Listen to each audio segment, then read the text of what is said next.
반갑습니다. 예수는 빛교회입니다. 우리의 모든 시선을 주님께 향하며 예배하는 오늘 6월 30일, 6월 마지막 주 예배, 사랑과 함께 걸어가라 라는 제목으로 함께 나눌 하나님 말씀은 요한복음 21장 15절에서 25절까지의 말씀입니다. 제가 가진 신약성경 186면입니다. 함께 본문 말씀 보겠습니다. 신약성경 복음서에 있는 요한복음 21장 15절에서 25절까지의 말씀입니다. 하나님의 말씀에 경청하십시오.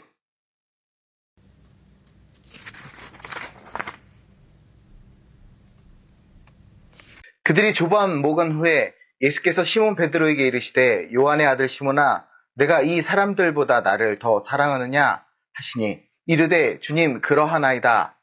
내가 주님을 사랑하는 줄 주님께서 아시나이다. 이르시되 내 어린 양을 먹이라 하시고 또 두 번째 이르시되 요한의 아들 시몬아 내가 나를 사랑하느냐 하시니 이르되 주님 그러하나이다. 내가 주님을 사랑하는 줄 주님께서 아시나이다. 이르시되 내 양을 치라 하시고 세 번째 이르시되 요한의 아들 시몬아 내가 나를 사랑하느냐 하시니 주께서 세 번째 내가 나를 사랑하느냐 하심으로 베드로가 근심하여 이르되 주님 모든 것을 아시오매 내가 주님을 사랑하는 줄을 주님께서 아시나이다.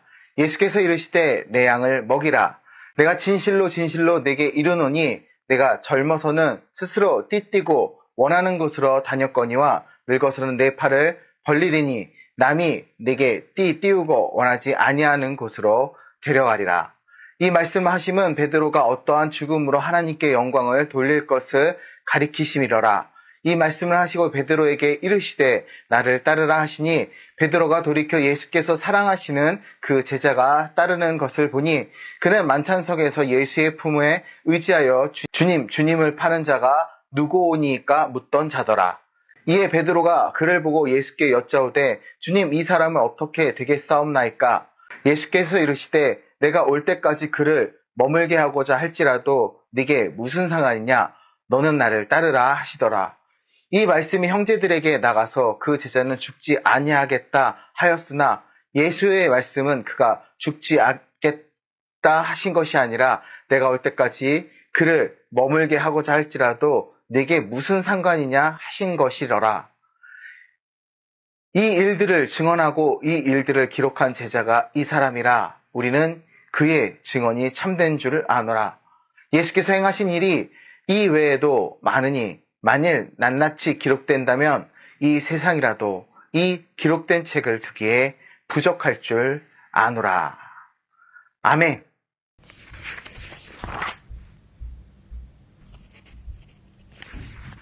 신앙생활을 하다 보면 영적인 신앙을 갖고 있다가도 영적인 침체기를 겪는 등 많은 부딪힘이 존재합니다. 이는 예수님의 제자 베드로 역시 마찬가지였습니다. 우리의 신앙 여정 역시 종종 이러한 부딪힘과 부침을 경험하며 때로는 높은 산봉우리와 같은 영적 경험을 하다가도 때로는 깊은 골짜기와 같은 영적 침체를 겪곤 합니다. 이러한 경험은 우리에게 신앙의 연약함과 인간적 한계를 깨닫게 해주죠. 그러나 주님께서는 이러한 상황 속에도 우리를 포기하지 않으시고 늘 우리 곁에 계시며 우리를 다시 일으켜 세워주십니다. 예수님은 갈릴리에서 베드로를 다시 만나시고 그에게 새로운 사명의식을 불어넣어 그 신앙을, 믿음을 회복시켜 주십니다. 이와 같이 예수님은 우리에게도 동일하게 다가오시며 우리의 마음을 새롭게 하시고 다시금 주님을 따를 힘과 용기를 주십니다. 주의 사랑 안에서, 예수님의 사랑 안에서 그 은혜는 한결같이 우리와 함께하며 우리의 신앙 여정 속에서 언제나 우리를 붙들어 주십니다. 그 깊은 말씀으로 우리 함께 들어가기 원합니다.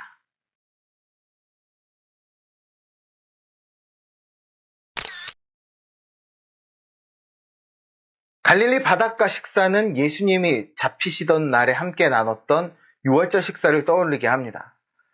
예수님을 위해 목숨 바치겠다고 했던 베드로가 닭 울기 전 3번 예수님을 부인했던 13장의 기사는 그 과거는 이제 사랑에 대한 확인으로 청산되어야 했습니다.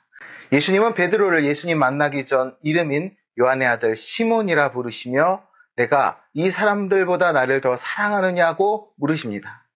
여기서 사랑하느냐에 해당하는 헬라어는 아가파오입니다. 베드로는 예수님을 사랑한다고 대답하는데 그가 사용한 헬라어 단어는 필레오입니다. 이렇게 베드로가 예수님이 사용하신 것과 다른 단어를 선택한 이유는 그가 예수님과 같이 사랑하지 못함을 인식하고 있기 때문입니다. 예수님의 질문은 점점 그 수준을 낮추시며 나아갑니다. 두 번째 질문에 내가 이 사람들보다라는 말이 빠지시고 베드로는 같은 대답을 합니다. 그리고 세 번째 질문에서 예수님은 베드로가 사용한 단어 필레오로 나를 사랑하느냐고 물으십니다.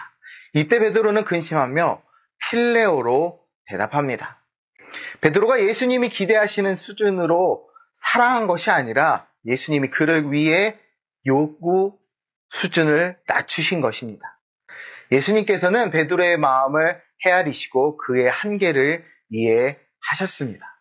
비록 베드로가 예수님을 원하시는 아가파오의 사랑으로 예수님을 사랑하지 못했지만 그래도 그는 진심으로 예수님을 사랑했고 이를 확인하신 예수님은 우리 주님은 그에게 목양의 사명을 주셨습니다.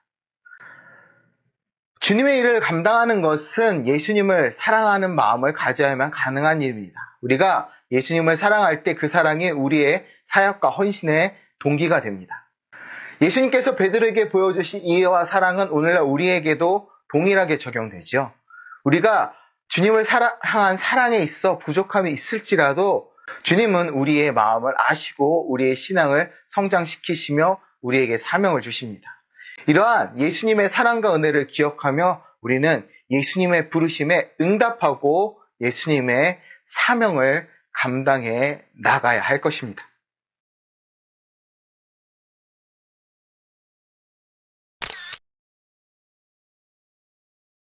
요한복음을 기록할 당시의 요한은 상당한 고령이었을 것으로 예상됩니다. 사람들 사이에는 예수님이 요한은 재림 때까지 죽지 않으리라고 말씀하셨다는 소문이 돌고 있었던 모양입니다.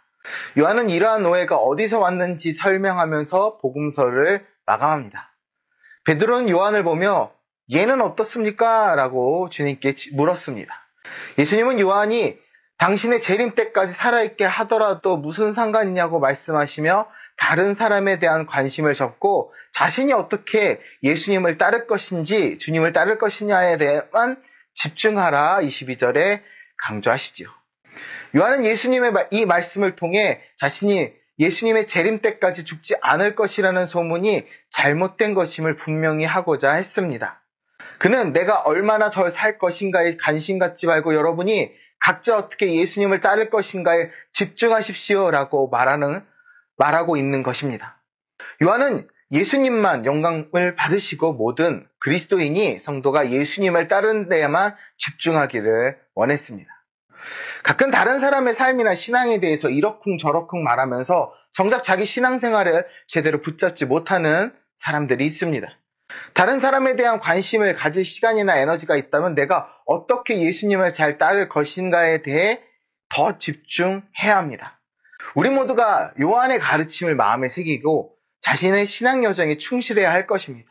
이 요한의 가르침은 곧 예수님께서 말씀하신 대로 자기에게 집중하라는 그 가르침 그대로지요. 주님께서 우리 각자에게 각자의 신앙에 집중하며 예수님을 따르는 길에 충실할 것을 원하십니다. 예수님께서는 우리의 각자 신앙의 길을 걸어가면서 다른 사람의 길을 부러워하거나 비교하지 말고 우리 신앙에 충실하라고 가르치십니다. 요한은 이러한 가르침을 마음에 새기며 자신의 사명을 충실하고자 했습니다. 우리도 요한처럼 예수님만을 바라보며 주님을 따르는 길에 집중해야 합니다. 주님께서는 우리의 충실함을 기뻐하시며 우리 삶을 통해 영광을 받으시기를 원하십니다. 요한의 복음서를 통해서 우리는 예수님의 말씀을 듣고 예수님의 길을 따르는 것의 중요성을 다시 한번 깨닫게 됩니다. 다른 사람의 신앙을 비교하거나 부러워하지 말고 우리 각자의 길에서 충성하게, 충실하게 예수님을 따르기 원합니다. 예수님께서는 우리 모두에게 각자 다른 사명을 주셨고 또 그 사명을 충실히 수행할 것이 우리의 신앙생활의 가장 중요한 일이심을 알려주셨습니다. 주님을 따르는 우리의 길에서 다른 사람에게 눈을 돌리지 말고 오직 예수 그리스도만, 주님만 바라보며 우리의 믿음을, 신앙을 굳게 지켜 나가야 할 것입니다.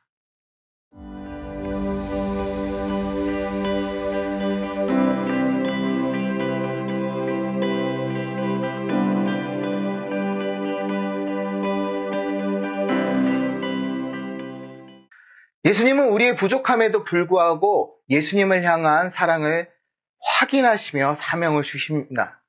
그러기에 우리는 비록 예수님처럼 완벽하게 희생하거나 사랑하지 못하더라도 예수님께서 주신 사명에 최선을 다하는 삶을 살아야 합니다. 또 살 수 있습니다. 주님께서 우리의 연약함을 아시면서도 우리를 선택하시고 우리에게 사명을 맡기십니다. 이러한 은혜와 사랑을 깨닫고 우리는 더욱 충실히 예수님을 섬기고자 해야 합니다. 이런 삶을 살면서 다른 사람들이 얼마나 헌신하는지에 대해 지나치게 관심을 가질 필요가 없습니다. 내가 주님을 섬기는 것은 다른 사람의 헌신의 정도에 근거한 것이 아니라 나를 향한 주님의 사랑과 은혜에 근거해야 합니다. 예수님께서는 각자에게 다른 사명을 주셨고 각자의 자리에서 충성되게 섬기기를 원하십니다. 그러므로 우리는 우리의 불완전함에도 불구하고 삼위일체 하나님께서 주신 사명을 감당하며 살아야 합니다. 베드로에게 사명을 주신 예수님의 말씀을 기억하며 우리는 우리에게 주어진 사명을 다할 때 다른 사람과 비교하는 것이 아닌 오직 예수님만 바라보아야 합니다. 우리의 헌신과 사랑은 예수님의 무한한 사랑에 바로 대한 응답이어야 합니다. 예수님께서 베드로를 다시 부르시고 그에게 사명을 주신 것처럼 우리에게도 동일한 은혜로 사명을 주십니다. 우리의 불충함에도 불구하고 사명을 허락하시는 예수님의 사랑에 감격하며 예수님을 온전히 섬기기를 소망합니다. 우리는 연약하지만 예수님께서 우리를 선택하시고 사용하심을 믿으며 예수님께서 주신 사명을 감당하는 데 최선을 다해야 합니다. 예수님을 향한 우리의 사랑과 헌신은 그분의 사랑에 대한 감사의 표현이며 우리 각자가 맡은 바를 충성하게 행할 때 예수님께서 기뻐하십니다. 마지막으로 주님에 대한 사랑과 사명에 대한 우리의 반응은 주님께서 우리를 얼마나 사랑하셨는가를 생각하며 이루어져야 합니다. 우리는 주님의 사랑에 대해 감격하여 그 사랑을 삶으로 나타내며 주님의 사명을 충실히 감당하는 삶을 살아가길 소망합니다. 예수님의 사랑을 받은 자로서 예수님의 부르심에 응답하여 온전히 삼위일체 하나님 우리 주님을 섬기며 나가는 우리 모두가 되기를 소망하고 기도합니다.